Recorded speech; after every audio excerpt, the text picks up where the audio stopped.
A barren winter landscape. The waterlogged ground stretches to the horizon. Then a small black bird takes flight from the brush. Near the winter woods, a flock of small birds fly away, then boots trudging slowly on the muddy path. A figure appears in the second-story window of a stone house. Inside the house, the silhouetted figure looks out on columns of Continental soldiers and civilians as they march past his house. A graphic appears, December 19, 1777. Continental soldiers and civilians solemnly march on foot and on horseback through the slush and mud. It is winter, the third year of the war for American independence. Close-up of weary faces. The Continental Army, under General George Washington, has suffered a series of defeats against the British, who have now captured Philadelphia. Animated map of eastern Pennsylvania showing Army movements and battles. Then a British flag appears at Philadelphia. Washington seeks a strong defensive location where he can regroup and retrain his weary army, defend vital farmland, and monitor the enemy only 20 miles away. George Washington and officers in a tent. He must also protect Congress and the Pennsylvania government, who have fled west to central Pennsylvania. General Washington chooses the best strategic location for a winter encampment, Valley Forge. The Continental Army's survival is uncertain. Valley Forge is the place where their endurance and perseverance will determine the fate of the Army. Graphics appear over historic paintings. Boston Massacre, 1770. Give me liberty or give me death, 1775. First shots fired at Lexington and Concord, 1775. Declaration of Independence, 1776. British capture New York City, 1776. American victories at Trenton and Princeton, 1776, 1777. American defeats at Brandywine and Paoli, 1777. British capture Philadelphia, 1777. American defeat at Germantown, 1777. Title appears, Determined to Persevere, the Valley Forge Encampment. A freezing wind blows as Continental regiments march into the farmlands bordering the Schuylkill River. Almost 1 in 4 soldiers are unfit for duty, lacking food, clothing, and even shoes.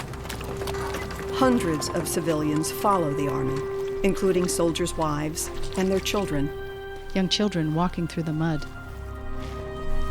Freezing rain changes to a heavy snowfall. The need for shelter is urgent. Soldiers and camp followers carry supplies up a snow-covered hill.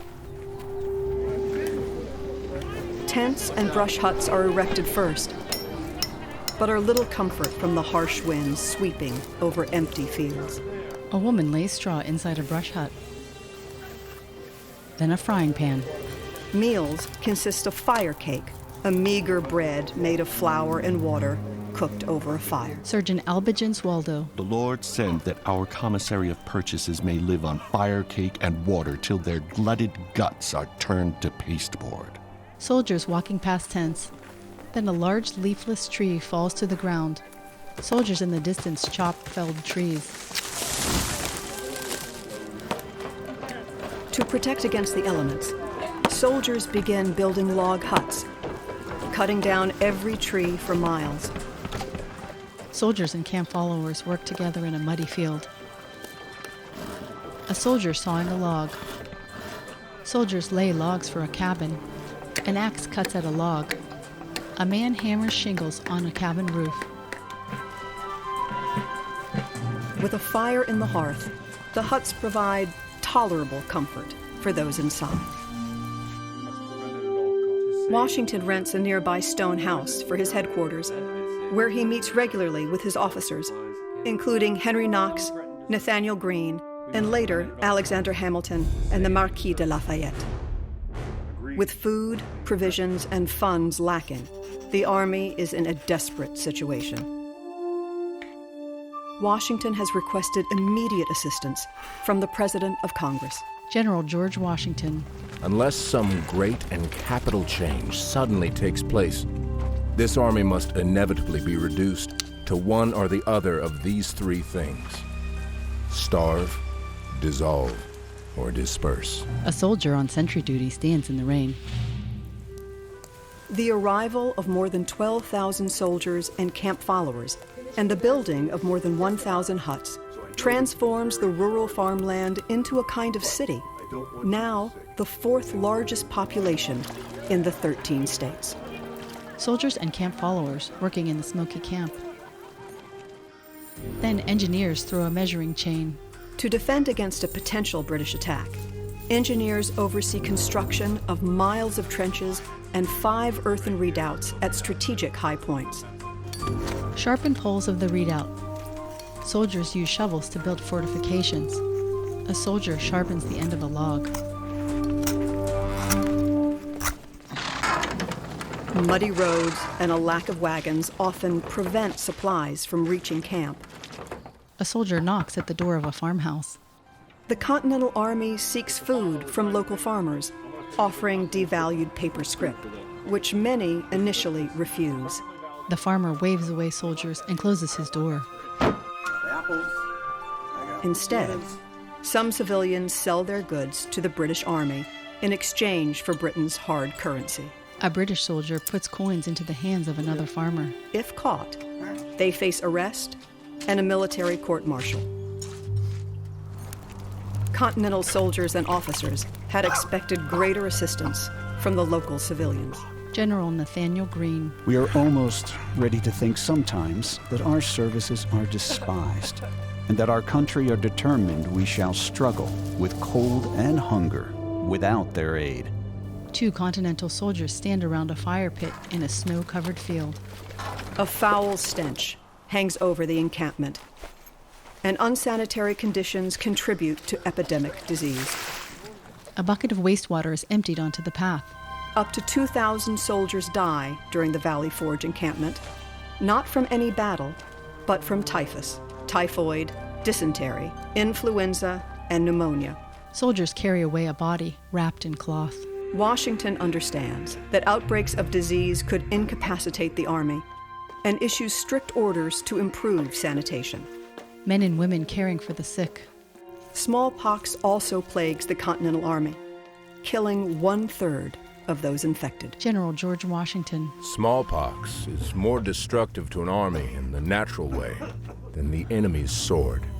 A nurse tends to a sick man. Washington orders inoculations against smallpox. It is one of the first mass immunization programs in history. Its success fortifies the Army for the remainder of the war. A doctor cuts at a man's arm and bandages it. Then 2 well-dressed men in camp. In January, a small congressional delegation inspects the camp and witnesses the Army's deprivations firsthand. The congressmen walk past women and soldiers sitting by a fire. A close-up of a foot in a worn-out and broken shoe. A man with crutches and a bandaged leg. Some in Congress have labeled Washington a tyrant and have questioned his ability to command. The visiting delegation finds Washington to be a calm, decisive leader. Ultimately, Congress supports Washington's requests and adopts his recommendations, including the appointment of Nathaniel Greene as the new Quartermaster General. Greene immediately begins overhauling the supply chain, increasing deliveries of food and equipment to camp. A horse-drawn wagon carries goods. 2 women in a formal dining room. In February, Martha Washington arrives to join her husband and begins managing the household and entertaining officers and their wives. Martha inspects the dining room. The other woman folds linens. She is assisted by General Washington's personal cook, Hannah Till, an enslaved woman who is able to purchase her freedom before the end of the war. Throughout the war, thousands of African American men and women sacrifice and serve to win American independence. Free men of color enlist as soldiers in the Continental Army. Some enslaved men also enlist for the promise of freedom in exchange for their military service, while others are forced to serve in place of their slaveholders. African-American man stirs a cookpot. In late February, a prestigious Prussian volunteer arrives to fight for the American cause. Baron Friedrich Wilhelm August Heinrich Ferdinand von Steuben. Asheville Green. Never before or since have I had such an impression of the ancient, fabled god of war. He seemed to me a perfect personification of Mars. A drummer practices on a barrel. Two men carrying buckets collide. Von Steuben shakes his head. Von Steuben's impression of the Continental Army is not favorable. Baron von Steuben. With regard to the military discipline, I can safely say that no such thing exists. The Baron walks away cursing. The Continental Army is composed of more than 75 regiments from 11 states, each with different training. Von Steuben recognizes that the Army requires standardized training, additional drilling, and improved discipline to more effectively combat the British. The Baron inspects the troops. Von Steuben's knowledge of European military tactics impresses Washington. He appoints the Prussian Baron to transform his troops. Von Steuben speaks little English and issues commands through translators and gestures. The Baron throws up his hands in frustration. Ihr seid Soldaten. Denkt wie Soldaten. Then soldiers stand in a firing line. We say to our soldiers, do this, and he does it. But I am obliged to say to the American, this is the reason why you ought to do that, and then he does it. Translators carefully record each drill. Von Steuben later publishes his drills and standardized training in a manual known as the Blue Book. Soon, the Army is executing drills with precision, loading and firing muskets, maneuvering in disciplined formations, and effectively charging with bayonets. A cannon is fired, a large plume of smoke. The Army also needs to improve the transportation and use of its artillery. Commander, elevate 2 degrees. Elevate barrel 2 degrees. Crews are retrained under the supervision of General Knox to improve their speed and accuracy. Soldiers light fuse. On May 6th, Washington assembles his army on the Grand Parade to celebrate a new Treaty of Alliance established by Congress with France. France now officially recognizes the legitimacy of American independence. The celebration includes artillery fire and a volley of muskets known as a feu de joie, a fire of joy. A long line of infantry fire their muskets. The new alliance ensures that the Army will be provided with essential weapons, equipment, financial assistance, and experienced French soldiers and sailors to better combat the British. General Washington and officers watch. Soldiers raise their hats and cheer. Congress also establishes military alliances with the Tuscarora, Delaware, Stockbridge Mohicans, and Oneida tribes. Oneida Indian warriors arrive. A delegation of 47 Oneida warriors arrives to support Washington's army. Oneida man hands a gift to a Continental soldier. According to oral tradition, the Oneida bring valuable corn for the encampment. Oneida woman places corn kernels into the hands of a woman from the encampment. An Oneida woman named Polly Cooper instructs the Continentals how to forage and prepare edible roots and berries. Polly Cooper holds up a pine branch while instructing a woman. The Oneida warriors scout, intercept British supplies, and report on enemy movements. Oneida scout reports back. British soldiers and cavalry. Nearby, at Barren Hill, British forces move into position in an attempt to capture 2,000 Continental soldiers out on a patrol led by General Lafayette.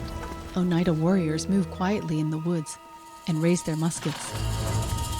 To allow time for the Continentals to escape, Oneida warriors and French volunteers ambush the British.